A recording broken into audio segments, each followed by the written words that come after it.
Hey, if your JBL Go 4 speaker automatically turns off, then you have to actually check about one thing. So you have to actually check if your speaker is fully charged, or for example, half of the battery is actually charged.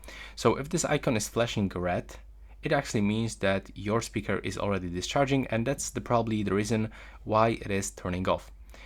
And I will also recommend you, let's say that your batteries is around 50%. So it means that everything is fine and it actually shouldn't turn off. So I will highly recommend you to perform the hard reset. So you have to turn on the speaker by clicking one of the power button.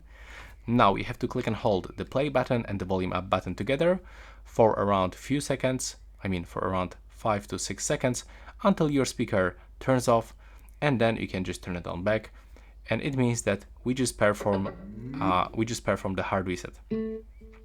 And if it still doesn't work and you still have this problem, there's probably some other more complex that you will not able to solve by yourself. So I will recommend you to use the warranty or the professional service if your warranty has already expired. And that's all for this video. Right now, please subscribe to my channel.